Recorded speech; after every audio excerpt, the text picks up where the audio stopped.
اجراییه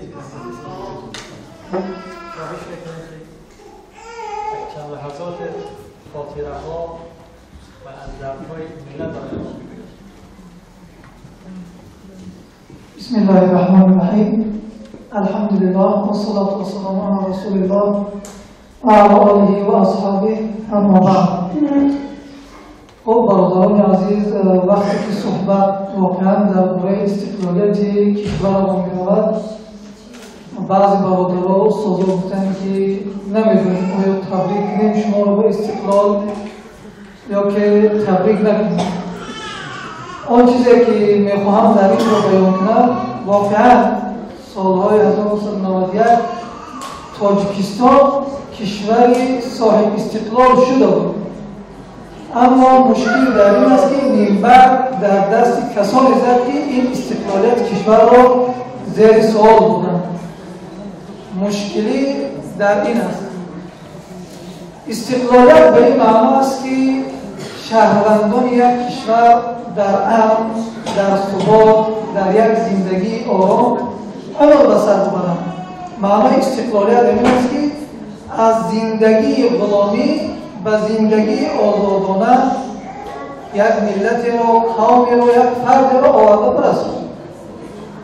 آیا امروز واقعا ملت تاجیک در فضای استقلالیت یا آزادی زندگی میکنند یا نه؟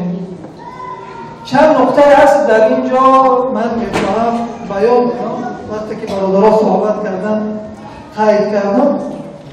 یک مسئله این است که ما هر سال در 9 سپتامبر میبینیم از جانب حکومت رحمانوف جشن استقلال برپا میشه.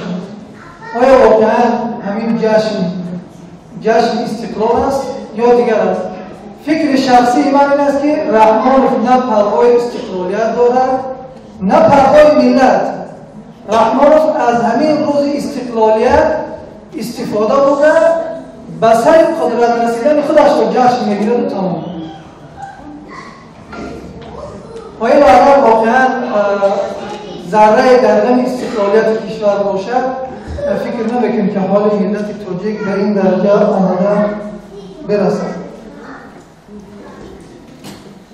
خیلی جای تعجب است که وقتی که حکومتداران ما یا دیگر از استقلالیت گپ میزنند، تاریخ اونها رو وقتی ورق میزنه ببینیم کسانی بودند که در صف اولی مستقل شدن کشور عزیزمان تاجیکستان بود.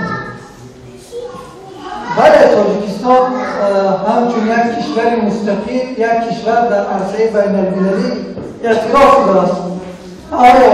اما شهروندان این کشور در یک فضای آرام و استقلالیت زندگی میکنند و آیا همچون خود را مستقل حس میکنند؟ این سوال هست که البته همه ما میدونیم که جوابش نیست.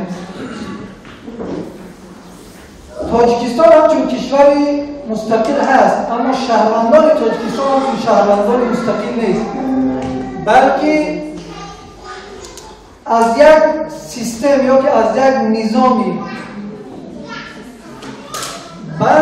به نظامی بدتر و ظالمتر آمده دست می‌دهد.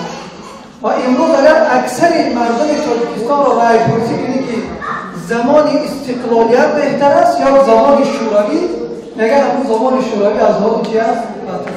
یعنی رژیم حاضر به سر ملت حالت را آورد که مردم تقاضای با عقیب گشتن با زمان رو چی میکنن بهتر.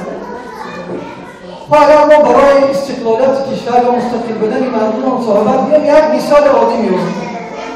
فکر کنید که روبل در روسیه کم ارزش می‌شود، مادر تاجیک، پدر تاجیک در کشور تاجیکستان ماتم می‌کند. و دیگه همین خودش معنی هم را دارد که تاجیکستان ما چقدر مستقل هست یا نیست. نه تاجیکستان بلکه کسانی که تاجیکستان را حکومت میکنند و همین حالات رسوندند. نقطه اخیره که میخوام در اینجا قید کنم این است که تاجیکستان ما به یک استقلالیت ناپورا موافق شده است.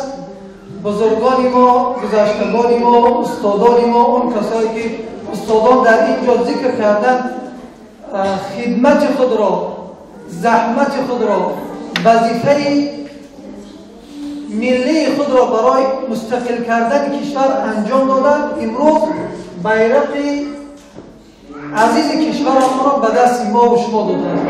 پس وظیفه ما و شما همین است که این کشوری که استقلال به دست آورده بود و امروز در دست کسانی غلطیده است که استقلالیت او را زیر سوال ببرد، وظیفه ما و شما همین است که استقلالیت جمهوری تاجیکستان ما را پوره انجام بدهیم. امروز تاجیکستان در یک استقلالیت نیم